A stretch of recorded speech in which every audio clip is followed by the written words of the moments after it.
एक दफा का जिक्र है। अहमद नाम का एक बच्चा था। वो शरारती भी था और हंसमुख भी, लेकिन एक मसला था। उसे मोबाइल फोन की बहुत आदत थी। ही मोबाइल, खाते वक्त मोबाइल और सूते वक्त भी मोबाइल। उम्मी ने कहा, बेटा अहमद, मोबाइल कम करो, पढ़ाई भी करो और खेलने भी जाओ। अहमद हुंसते हुए बोला, अम्मी बस एक लेवल और, फिर रख दूंगा। रावी, बच्चों, ये एक लेवल कभी खत्म नहीं होता। रात को अहमद सो गया। अचानक मोबाइल रोशन हुआ और बोला, अहमद भाई, मैं थक गया हूं। तुम मुझे दिन रात चलाते हो।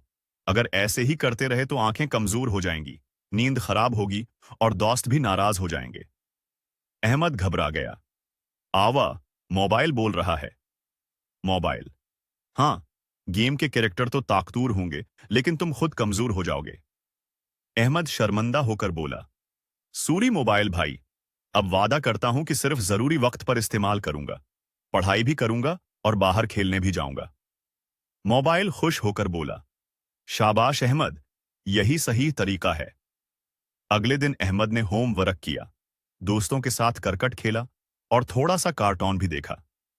अम्मी खुश होकर बोले, वाह अहमद, अब तुम्हारी आदतें अच्छी हो गई हैं।